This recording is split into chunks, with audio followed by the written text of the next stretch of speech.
Hello and welcome to the Pandemic Diary 2020. I am Joan Achong, and with me is my co-host Emily Blake, and the man behind the scenes is our producer and concept creator of Pandemic Diary, Mr. Mukul. Hello everybody. Hello Emily. Hi Moinul. Good morning, ladies in red today. I'm telling you, we're coordinating. It's all telepathy here, all telepathy. Today we have two wonderful guests. The first guest is going to be Ben Chai. Today he's going to be known as Mr. Awesome. Ben Chai, Mr. Awesome today. Hi and welcome to the Pandemic Diary, Ben. Hi. Can I show you something? Go on then, Ben. What's it? Right, here we go. What do you think that is? Well, it looks like a saucepan, Ben. Okay, good. What do you think this is? That's a P. Well, in sign language, I think. Bigger. Sorry. D. Yeah, D. A Okay. D. And what do you think this is? That's a microphone. All right, Karaoke. okay. So what have I just done? I've done Pandemic. Yes. Emily's got it. Pandemic. Pandemic. Yeah. Right. What do you think? Very good. Oh, You guys are great! Wow! Yay! Oh, sorry. No, that's Ben is the director of several companies. He's the man that you want to go to when you want to make your company. Oh, you're distracting me with a kitty cat bow tie. Meow. On a more serious note, Ben, I got to introduce you properly. Oh, sorry. Hello, everybody. I'm Ben. Okay, he's the Chief Executive Officer of Proprieties. I hope I said that it's Proprieties, isn't it? And that Income Thought, and the Director and Training and Education at QED Training and Education. He's a sales director, marketing director at Vast Computer Group. Ben, we sold all those. A serial entrepreneur. No. What do you say to that? Have you seen me be serious about anything? I said serial entrepreneur. No, but I haven't been serious, so I cannot be serial. Anyway, serial. Okay. Why do people say they're serial entrepreneurs? I don't even know what a serial entrepreneur looks like. I mean, if you're running several companies, surely you're a parallel entrepreneur because you're running companies in parallel, right? That's true. At the same time. I mean, what do you think, Emily? That sounds good. I was thinking. Don't answer him, Emily. I've got to introduce our next guest. Who is Amy Morgan. I've got to introduce my next guest, Ben, who is Amy Morgan. Amy Morgan, welcome to the Pandemic Diary 2020. Hi, Amy. We did not forget you. Thank you. Hey, everyone. So much. Amy is the CEO and founder of Mazzi. Amy's going to tell you all about this wonderful brand. It's to do with clothing linked with mental health, caring and supporting individuals in the community. And welcome to the show, Amy. Thank you. Yes, Mazzi is actually something I started during my university days last year. You know, when you get to that time, it's your final year and you go, actually, what am I doing? What am I going to do? You know, it's every year you think you have it figured out until you get to that year and you don't know what's in store. So, yeah, Mazzi is actually, it's currently being kind of revamped, as I call it. I'm very, very excited about it. But just to summarize it, it's actually an educational brand that uses fashion and design to raise awareness for global issues. So these issues can change depending on what we want, but we currently focus on mental health and also like things like endangered species, which are quite separate. But I just kind of use my passions really and just kind of drill that in. And yeah, I just wanted to kind of raise awareness for things, particularly with if we say the mental health line of things. I just wanted to do it in a kind of a creative way. So, and I also kind of wanted to kind of have my own business as well. So that's kind of where I started it. Okay, so you're into the creative. mental health, and you're also a presenter on a podcast show called Getting There with Amy. What is the podcast all about? Okay, yeah. So I'm a full-time multitasker with many, many jobs. So basically, You're I not a started serial getting. entrepreneur, are you? Are you a serial entrepreneur? I suppose it depends what your kind of like idea. I suppose I love anything with ideas. So yes, I mean, um, for me, like my podcast actually isn't a business, but it's something that is kind of tied in with my passions and what I want to do. So basically, getting there with Amy Claire, my name Amy Claire, um, is a podcast I started because, in all honesty, this is how it ties in with Mazzi now. Last summer when I graduated, I'm not sure if other graduates feel this way. You sometimes can feel a bit lost, not just graduates, just some people, if you're in that kind of, time in your life where you're kind of figuring it out. And I saw a lot of my fellow graduates, get their grad schemes, they're going off into these big corporate jobs. And I kind of deep down didn't want that. I've done it before. And I said, there's nothing wrong with it. But for my type of personality and my mindset, it wasn't exactly what I wanted. So I kind of felt that time where I didn't really know what was going on too much. I really wanted to focus on Mazzi. But then I realized that, on social media, it can be used really, really well, or it can be used negatively. And I didn't really want to let it affect my mental health by, say, me seeing everyone else getting these fancy jobs. And so what I did is I actually took a break off social media for a month. And in that time, I started listening to podcasts and reading books. And I realized, you know what? There's lots of different podcasts which are, with lots of different topics, essentially. But for someone, say, my age, and in the topic of, say, not just mental health, but storytelling, I realized that when we go on, say, Instagram, it's fabulous, but it also can be very, very fabricated. And we now tell our stories online.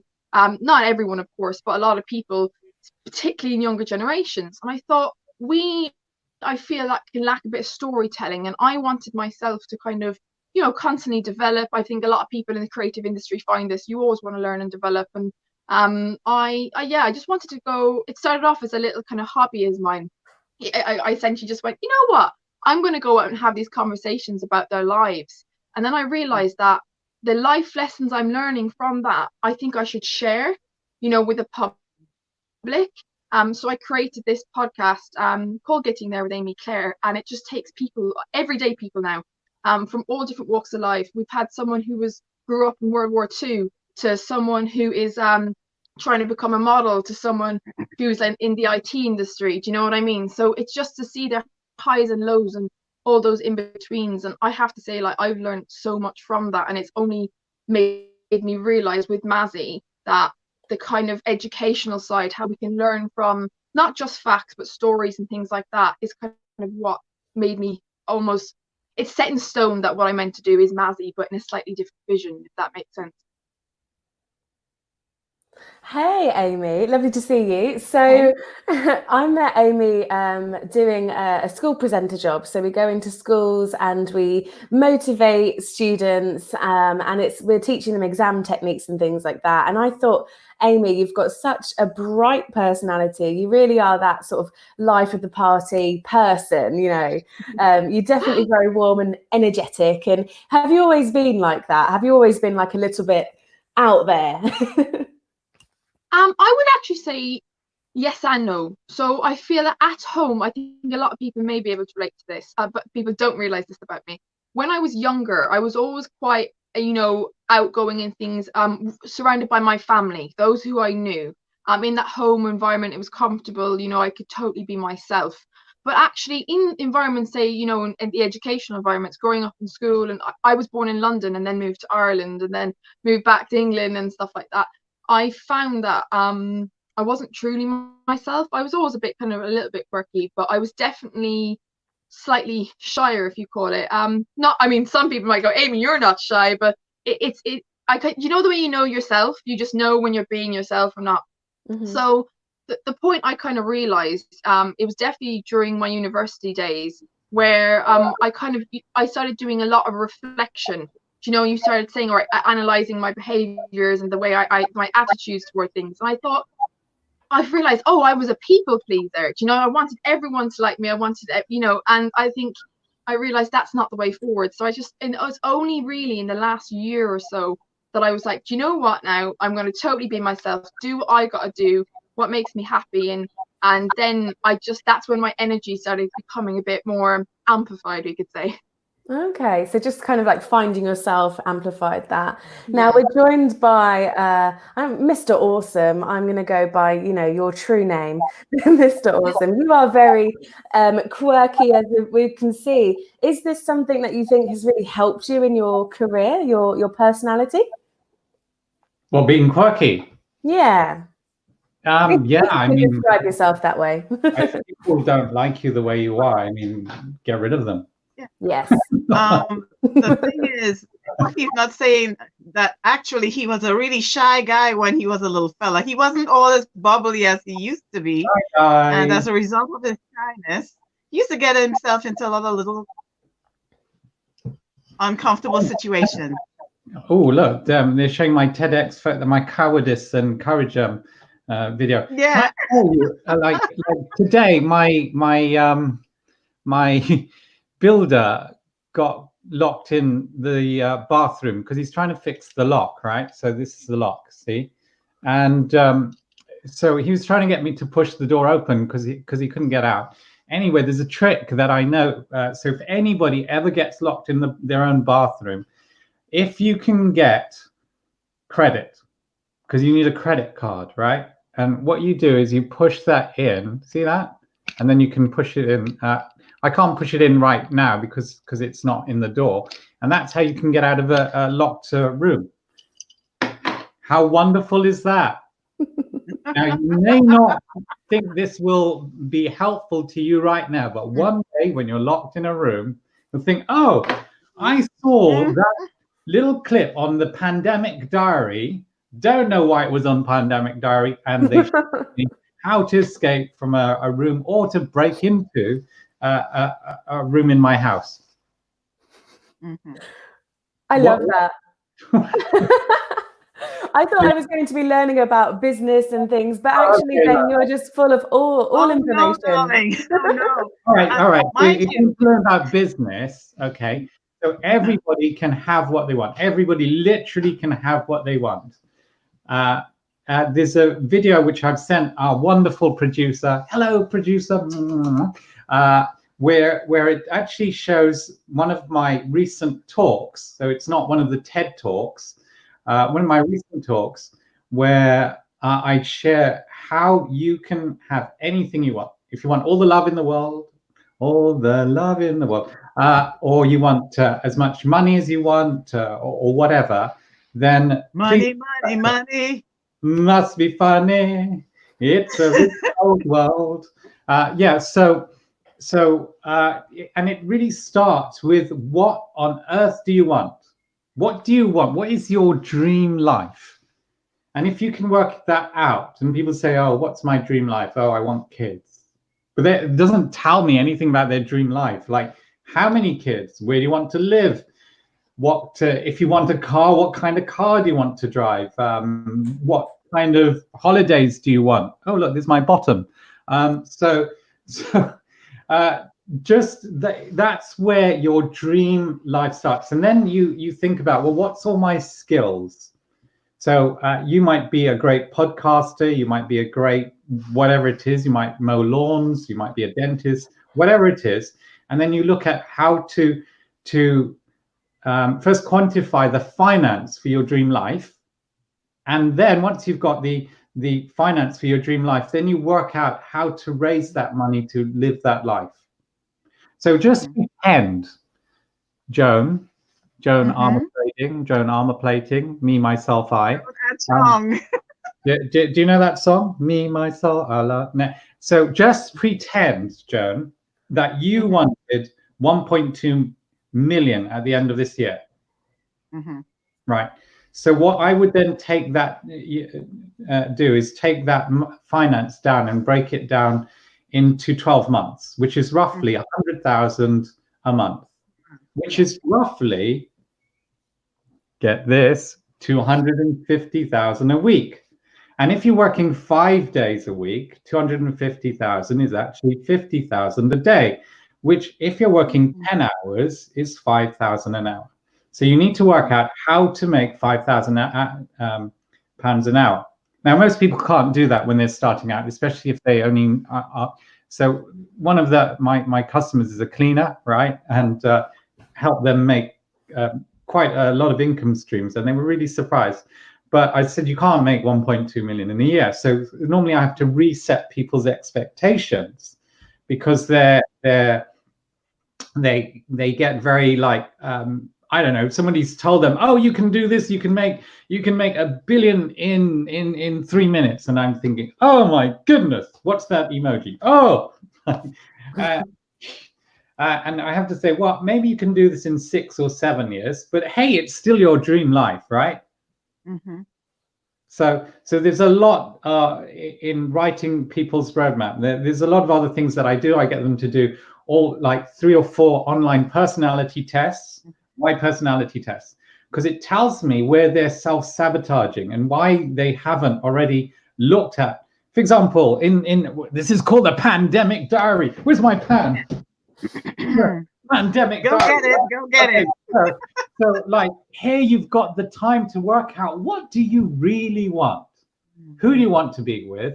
And work out how you can, I don't know why I'm holding the pen now. So just think about how you can have that life and then break down your skills. Now, one of the really big problems people have with, if you like, being an entrepreneur or making money is they lose focus.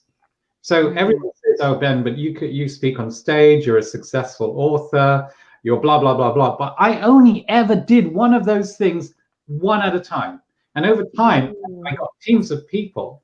So I have a lovely, lovely property team, Keely, Pete, Miles.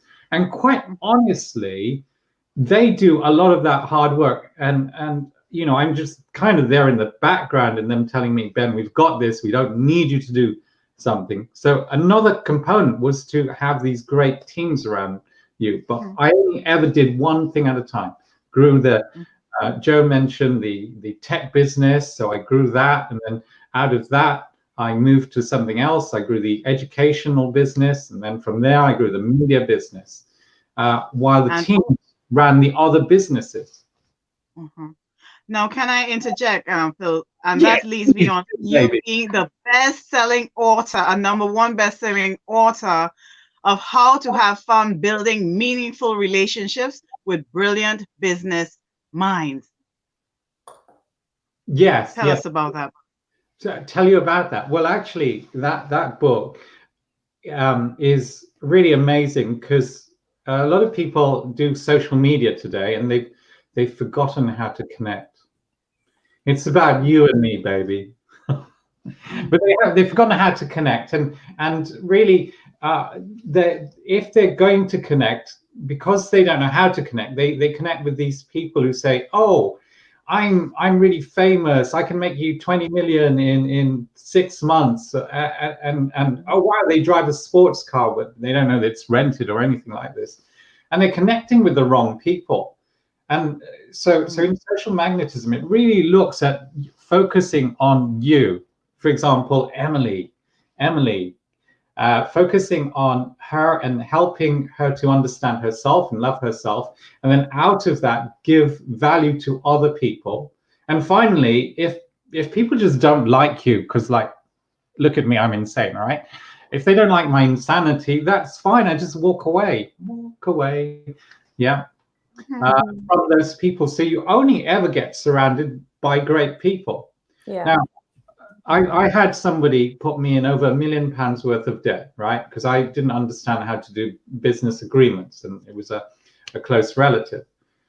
But because I've been constantly adding so much fantastic value to people around me, it was just amazing the number of people that I didn't even know about who said, "Oh, Ben, I heard you're in trouble. I would like to lend you some money." And I'm saying, "Well, how much interest?" And they would say, "I don't need interest because you've helped me out.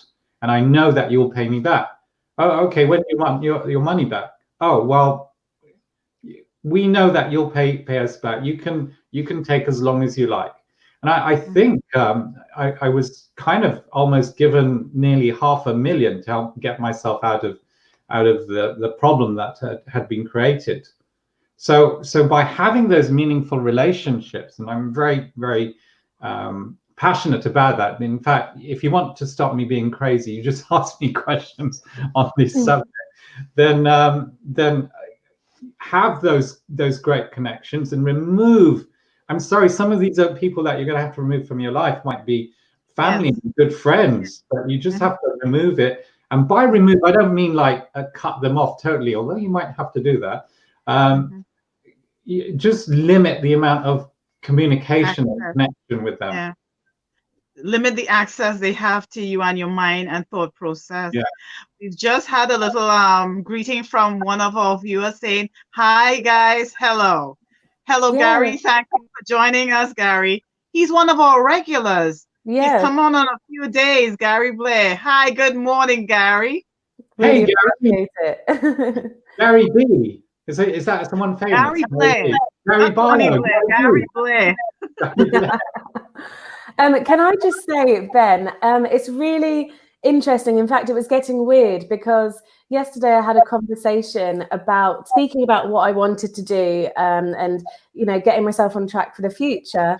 And I literally said, I need to pick one thing because I've got all these ideas and I've had this list of ideas for about 5 years, and I haven't picked one thing and done it successfully yet. And it was just so interesting that you said that. And I'm looking at someone who's extremely successful and seeing that proof that, yes, you do just need to get on and pick one thing and you can do all the other things. I think my worry is that you're going to be stuck doing that one thing, but that's not the case. No, And one thing we have to not be afraid of, Emily, is to fail. yes. We must not be afraid to fail. When you enter a venture, like Ben was saying, he ended up in £1 million debt. So you must not be afraid to fail. And we've got another viewer, Cindy Molino, saying, hi, Cindy. Nice, and thank you for joining us, Cindy. So we cannot be afraid to fail. And Ben and Amy and Ivory live together in perfect harmony. And Amy is joining us in this conversation. Yeah. Amy, is there anything you'd like to ask Ben? Yeah, I suppose Awesome. things that he's saying is like it's emphasizing things I'm learning, but I'm also, because he's in this position where he's obviously experienced so much more in his kind of entrepreneurial journey. Like, how have you I know you said you cut people off and things like that, but one question that I kind of get asked, and I'd actually like to ask you, is when you're building, these kind of new companies, I find that a lot of people, it's a nice thing that they want to get involved. You should do this, or you could do this with that, and you should do that. How do you ever find that you kind of got overwhelmed with the amount of kind of different comments on, how you should approach your business? And how did you kind of deal with that? I say, when they say, Ben, you'd be amazing at this, and I say, well, set it up for me and I'll do it. Put their money where their mouth is. I don't have time to defocus. It's like when I was running my friend's tech company, he said, Ben, we can make a lot of money in aluminium. I've got the contacts and so on. And I said, oh, that's great. You go and do it. He said, but you'll make more than the tech business. I said, you gave me the responsibility to run your tech business and to get 50 new customers. I do not have time to research aluminium, the benefits of aluminium, the getting salespeople, sorting out the social media, connecting with those people. I have only one thing to do, and that is to build that tech business. Mm-hmm. So I cannot. But within that tech business, if you take that tech business alone, or in my case, Mazzi. So say I know I do different things, but if I just take the one side, like the business that I want to develop, I think it's the vision I have. I'm very honored by people saying, how interested they are in my business, but sometimes I find that you get people from all different backgrounds as well to just say, oh, you should definitely do this with Mazzi, or no, Mazzi should definitely do that. And like, I mean, I developed this own pillar approach I take, where it's almost like, if you know it's not going to happen, I put the comment in the bin. If it's really, really good idea, it goes into the short term. If it's an okay idea, you know, or I can't do it now, I put it into the medium and then the long term basket. But I think for someone like, say, that's what the question I was very, very curious to ask with someone, say, from your experience and expertise in that. Yeah. Like within your, say, own business, did you, maybe you didn't, I mean, did you find it overwhelming at times that, you know, so many people were interested in it, and you just then started changing your say mind with different kind of, you know, strategies, or for example, or did you just really kind of, you know, tunnel vision with it and you stuck to it? Or how did that kind of like the influence of other people affect it essentially? The influence of other people, especially they've never it's broad, I done know. this before, have they? Okay, so here's the first thing. You can have billions of ideas, millions and millions of ideas, right? But you don't have many executors. It's why so many entrepreneurs fail. You know, within the first, what is it? I don't know, the first 2-3 years, 80% fail. Yeah.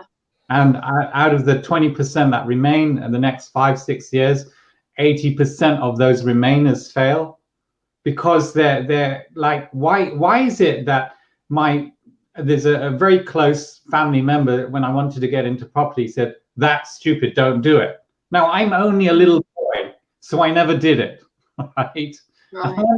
I thought, you know, they've never done anything with property, so why was I listening to them? Or someone says to you, Amy, you should do this in your podcast, and they've never done a podcast, so why are you listening to them? It's like it's just noise. I just say, oh, thank you so much. I appreciate your suggestion. Now, if you like the suggestion, write it in a book, as you say. But I want to come back to your dream life. If it doesn't make you sufficient finance or impact a certain number of people to make your dream life come true, then it's not worth me thinking about it.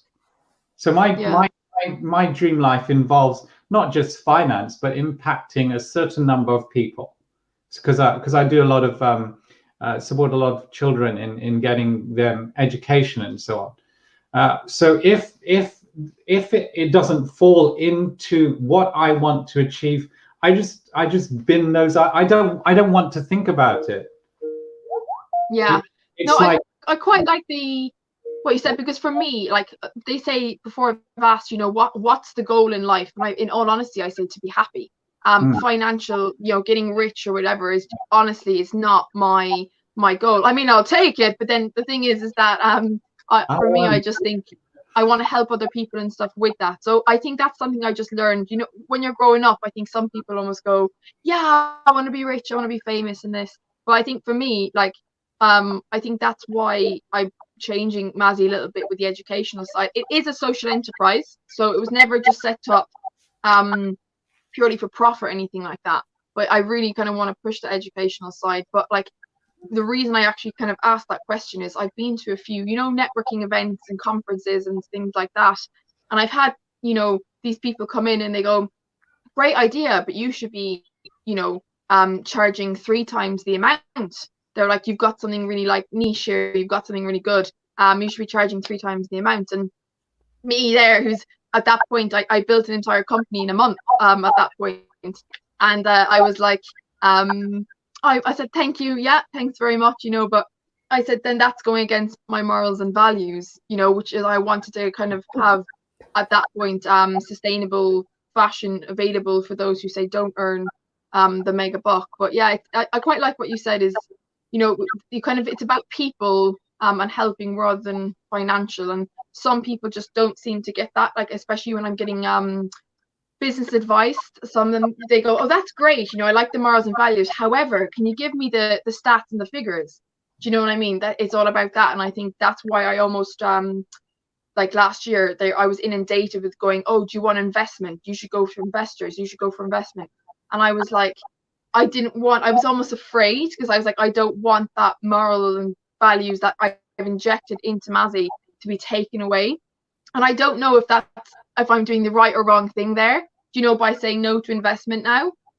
So I suppose that's another question I have. How, for someone like me who is very passionate about the kind of the morals and values side of things, how would you advise going for investment, or would you recommend just build it organically?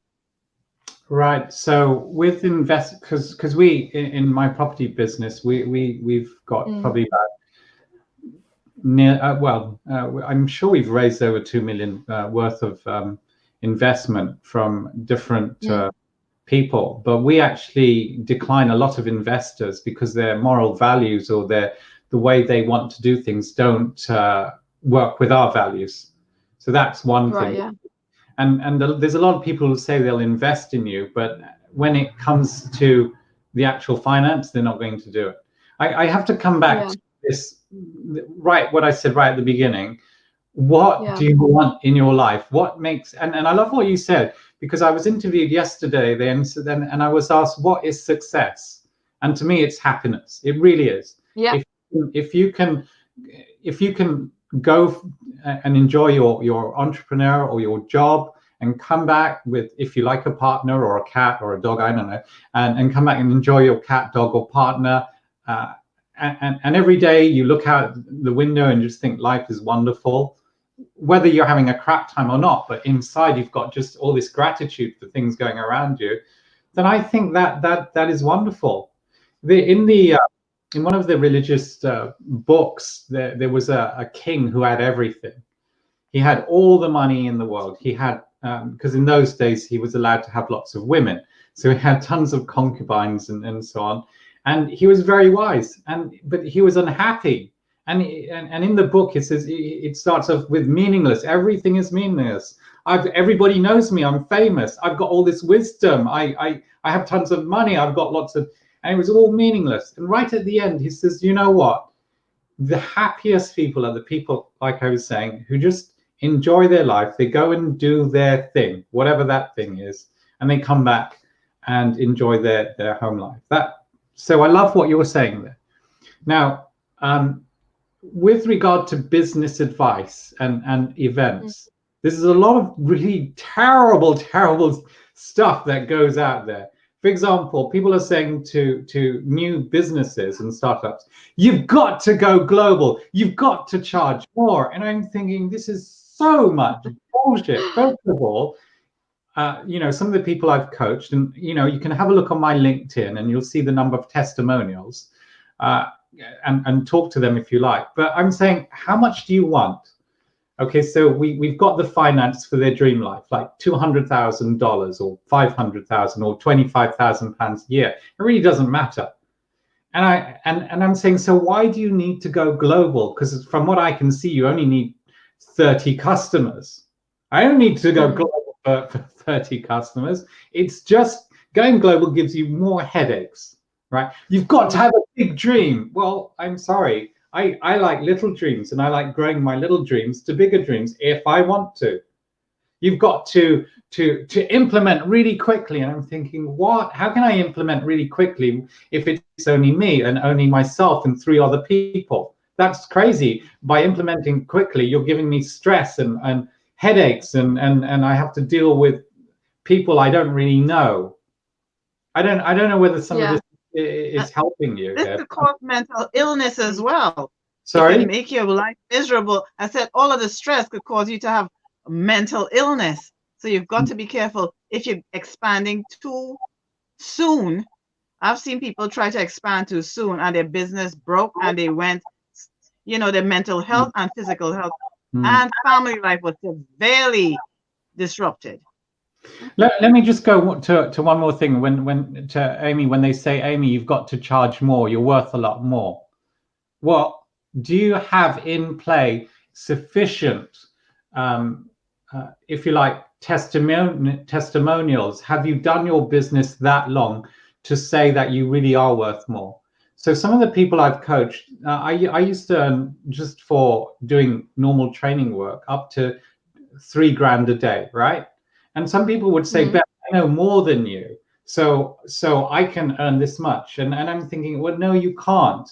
I started on about £100 a day, but I learned my craft. I did my 10,000 hours I screwed up in some places. And for me to charge someone 3 grand, 5 grand, 100,000 grand and screw up is terrible. I rather just learn my craft, whether you're good at something or not. Running a business, you have to be good at not just what you're doing, but you have to be good at sales. You have to be good at customer service. You have to be good at your accounts. You have to be good at, I'm sorry, Amy, you need to know your numbers. You just need to, whether I know. So I write for a non-for-profit magazine, and the reason why like 50, 60 social enterprises go down is they don't know their numbers, and unfortunately, I think they are scared of money. They say, well, I'm not in it for the money, and they actually do need the money. They need the money for growth. They need the money if a disaster happens. Like, for example, in Croatia, we recently had an earthquake. In Ukraine, the Chernobyl fires have recently nearly caused another nuclear problem, and all of this in the middle of the coronavirus, right? So if your social enterprise doesn't have enough reserves to deal with it, especially when donations go down because people are furloughed or they don't have enough money, then that's going to impact your business. I don't know if you understand what I'm saying. So in addition to the social enterprising that you're doing, which is what the money's for, you also need for salaries. You have to live, you have to enjoy your life. You also need money for your overheads, and you need money for growth and to deal with challenges like we're going through at the moment. And there's a lot of people who didn't do financial planning, and they're asking me, Ben, what do I do now? And I'm thinking, oh my goodness, I need to take you back to before the coronavirus and set your life up so that you actually have financial pots so that you can live through these crises. What is it? One of the religious texts talks about 7 years of abundance. Fantastic. Everybody loves Amy. Everyone loves Joan. Everyone loves Emily. You ladies are super amazing. 7 years of abundance. Anything you want, you can get. And then it says 7 years of famine, right? And if you don't have those reserves, because people, during the abundance time, they always think this will never stop. It's going to keep going. So they don't put money aside, or they don't put reserves aside. For example, when people learned that there was going to be a lockdown, everyone went to the grocery stores and we didn't have any more toilet paper and whatever it is. All right. So I still haven't bought toilet paper. I've had that many reserves from the previous years, right? Why do I have so many toilet paper? I don't know. I never thought about the pandemic, and don't ask. But I just had stuff in my property that has allowed me to get through some of the hard times. And I'm like everybody else. Some of the businesses are struggling, but again, it's allowed me to get into some of the businesses. So, for example, student tenancy, that's a business I have. But it's allowed me to, while the properties are empty, have a look at how the students are living, to live in the properties myself. And then I'm working out, why is that student using electrical heaters when we've got radiators? And I find out that the radiator isn't working, but they just never reported it. And so that's why they were suffering financial. But by me living in the properties myself, I'm learning what's going on with the properties and fixing them, so that when and if the coronavirus, if there is an end to this, then people will have much better living accommodations. But I couldn't do that if I was struggling for finance. I'd be thinking, oh no, I need to go and do X, Y, Z to survive. I don't know if what I'm saying is making sense. Of course. Oh no, definitely. I mean, with regards to the financial thing, I didn't actually want to even start it until I knew I had some bit of a kind of an investment into it. And luckily with my university, they invested like a grant thing. But But I suppose it was more the kind of strategy of it, you know. They're like, do you just go for investment straight away? And my decision was no, because it was such a new business. I was still kind of, you know, still developing that and seeing where I wanted it to go. But especially then, even what we mentioned at the very start with the care thing, I recently got into care, and because I've seen things there, you know, that's just proved that, okay, yes, I know you need the financial side, but I never want to kind of lose the morals and values with that. But because I've got a business brain, you know, it's not just my business degree. It's more like the kind of, you know, what you're naturally, when you're a kid, I was the child that was counting all the coins every evening, you know, and things like that. It's more like, I think I'm just slowly developing and seeing what the vision is. But again, like that you said, there's always going to be lessons to be learned as well. And sometimes from other businesses, not even my own. I've seen it in my friends' businesses, you know, like, okay, what have they done right or wrong? And I kind of take that on board. But I'm always open to a bit of advice and things like that, you know. If you have a roadmap, Amy, what you're going to do every day to make your sorry, business. Charles. Can I interject? Amy, basically, you had to do your due diligence, and you're doing your due diligence at this moment. But I'd like to also interject that for all those who are watching, please like, share, tell us what you like, tell us what you don't like, log into Video Index and tell us what you're enjoying about the show. Okay, take the show, Amy. Go ahead. Sorry. Yeah, I mean, I had to interject to let Amy people know that we are acknowledging them and we are seeing them and thanking them for viewing. Yeah. Thank you, viewers. I was just going to say to Amy that if she has like a roadmap of what she's going to do, kind of like every day, every week, a bit like me breaking the finance, but even more important is a roadmap of what you're going to do every hour, every day, every week, every month to make your business successful. If you've already got that in play, then I would say go for an investment. Listen to what Joan said about doing your due diligence on people. We do a lot of due diligence on all our investors. They have to have similar value to us, and you should know actually how much investment you would need to accelerate your business or not.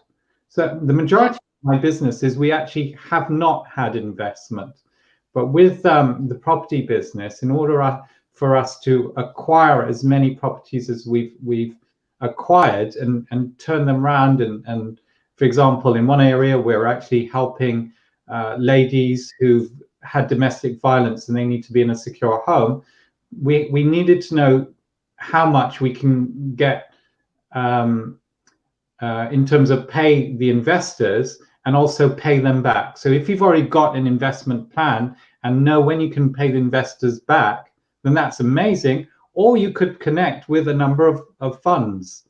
So in the recent article that I wrote for the NGO magazine, it looks at how social enterprises just like yours can get funds without having to pay people back. Yeah, the grant schemes, yeah, they're ideal. Yeah, I mean, I just think what I'm doing at the moment is, I mean, I'm also very much trying to use my network, use my connections. I think of people. So for example, like my brother's a software developer. So I was like, right, I want, you know, kind of, I'd rather almost hire him to kind of, because I want to develop this app now. And I feel like I definitely got this gut instinct a couple of months ago, actually kicked in about what I'm meant to do with it. So I've actually kind of created my own strategy now, my own growth plan. And so far it's definitely working. It's something I have to really think through. But then I realized I kind of encapsulated the advice I was given previously as well. And because to tell you the truth, me and my company, we were very separate in terms of, you know, I didn't show my face in the business. It was just, that was Mazzi, this was me.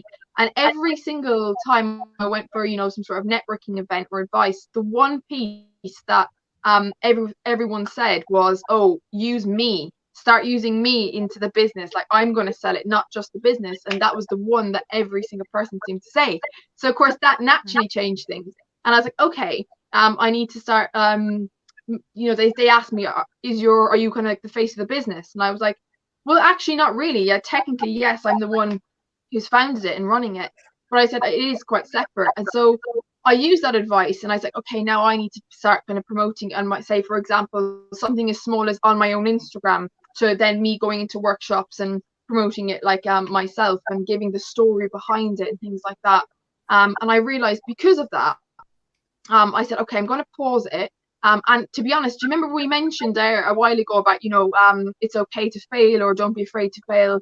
It took me 3 months. This was the end of last year. I knew I needed to do this. I was like, I need to pause this temporarily because I'm doing other things as well. And I also, to kind of restructure it and things like that. And I then said, I was so afraid of what people would think of me. I was like, oh, well, they think I failed. And then I realized it actually doesn't matter, because if I know that this is the way forward, and I think, right, I'm going to try my best, and just, I'm more motivated now because of it, then that's the most important thing. And it's something just clicked. And I just put it out there. I said, guys, sorry, we're rebranding, we're restructuring. Don't worry, we'll come back better than ever. And it's the biggest weight was lifted off my shoulders. It's literally, I was like, oh, and I said, Amy, you haven't failed. You're actually now going to do it even better. And now I'm more motivated, and I feel like that my focus is better, and I'm more like able to kind of think about what needs to be done, like what's the strengths of the business, and then what is the weaknesses, and then let's just kind of play on both of them. So yeah, but it's exciting. Brilliant. So the messages that I'm getting from both of you, our wonderful guests, is, choose that one thing, stay focused on it. You have to filter the noise that's coming in, and have that team as well. And that's something that our guest spoke about yesterday, Tyranny, about having a team to help push you forward as well. But what I'm really interested in, I need your pan again. We're going to get back to the pandemic. So I want to know, Ben, Chai, how has your life been affected by this? It does seem like you've got a lot going on. Here we go. There's the pan. but how have you been affected really by this situation? Okay, so a lot of people think I'm an extrovert, but I'm really much an introvert. And so I've actually been enjoying it. I've been managing to get through all the projects that I've been meaning to do, because I haven't been doing them. I've been out 4 times a week learning new dance routines as I perform in dance with Incognito. I've been at networking events a lot of the time, and now I can't go to them. So I'm actually getting through a lot of projects which I've not been able to do. Also, it's just really been amazing. I gave a Facebook Live on, I think it was 12 or 13 amazing things that the coronavirus has brought to this planet. So do you want to hear a few of them, Emily? Yes, please. All right. So reduced crime, right? In terms of like your social distance, you're 2 meters apart or 10 meters, it doesn't really matter. So it's harder for pickpocketers to get to you. A lot of people are living at their home in their houses, so it's harder for burglars to kind of find a time when nobody's around. That's really cool. Obviously, everyone's talking about how the environment and how they can see the less pollution. But here's a crazy one. Maybe we've even had less deaths. And I know that we've had a lot of deaths. I think it's over 50,000 through coronavirus. But just imagine, because a lot of people are now at home, it's not just the coronavirus that they may have had, but they may have had other contagious diseases, like the normal flu. So now they're all quarantining. So it's lots of diseases now quarantined in their home, right? Also, you generally have less cars on the road. So we have less car accidents as a result. So crime, potentially less death, people getting on with projects. I know people are saying, oh, well, a lot of people are going to have divorces, but actually a lot of people, and I've been watching some families from some of the properties, are actually bonding. Now, when I grew up, my dad was never really there because he was just out trying to earn a living. And now the parents who may have been absent to try and build the finances are now having to spend more time getting to know their family. And if there had been they're growing apart, now they're finding out about each other and remembering why they loved that person in the first place, and looking at ways to make sure that they love people more. Amy's business is on her social enterprise stuff. Again, a new mindset. People are thinking, well, was that all life was really about? Just going out money in a job or whatever it is. So again, people are finding more peace in themselves. I think Joan was saying you've got to get rid of stress and so on. These are just a few really great benefits of the coronavirus from my perspective. People are saying actually people are being mean to each other, but I haven't found that. I've been living in London and just out the outskirts. I've just been going and talking with people 2 meters apart and saying, hey, how are you doing? How's the coronavirus doing for you? Had some really great conversations with people, really, really great conversations. Obviously, we've kept our distance, but for those of you who are single, now you've got someone who can't get away from you. You're a single parent. If you're a single parent, whatever, and you see a lovely guy, keep your 2 meters distance. They won't think you're creepy because you're invading you're not invading their personal space, and say, hey, how are you doing? So an easy line, an easy pickup line. How are you doing with the coronavirus? How's it affecting you, right? Now you're in conversation. Men or Amy, women. what about you? It's really Amy, kind of, what it's really about freaky you? listening to what he was saying. Yeah, so because he's basically saying exactly what I was thinking. I was like, oh my God, someone else. So when he said, I can totally relate to the whole where everyone thinks I'm an extrovert, that really made me laugh, because I'm actually more of an ambivert. Whereas, yes, I do like things where, I'm in social situations and things like that. But actually, for the first, honestly, I've never been happier. My friends messaged me like, Amy, you must be cracking up with this. You're the most social person I know. And I was like, no, do you know what it is? It's a really peaceful kind of situation. But I also, I'm very aware that that's not for everyone. I'm lucky, for example, I've got an outside space. I'm a carer, so technically I do have to go out because it's a key worker duty. But even before that, when I was just in, I think it gave me time to almost slow down and really, really think. And that's what I realized my brain really, really likes, actually. Sometimes you can display that kind of extroverted behavior, but then deep down, I'm quite enjoying the more relaxed, simple way of life, to be honest. And it's putting things into perspective as well. And I also agree with the positive things coming out of this as well. I think you have to be some bit optimistic, or else there's no point. Do you know what I mean? If everyone's going to complain, I have so much faith in the human race. Like, we've got through plagues and wars and everything. I was like, we can do this. But it's the time to take up new things as well. Like, I've started writing a book. I would have no time to write a book, but whereas like now I'm like, yeah, I actually want to do that, and it's really, really fun. So yeah, I'm pretty much the same. I'm actually quite enjoying myself. Yeah, but just so wonderful, Karen. Sorry, guys, but we're gonna have to wrap up. It's past our bedtime, and we're gonna have to wrap up the show, I'm afraid. I'd like to thank. Well, you can come on my podcast. Yes, I'd like to thank Ben Chai and Amy Morgan, and my co-host, and also our producer behind the scene, Mr. Moinul.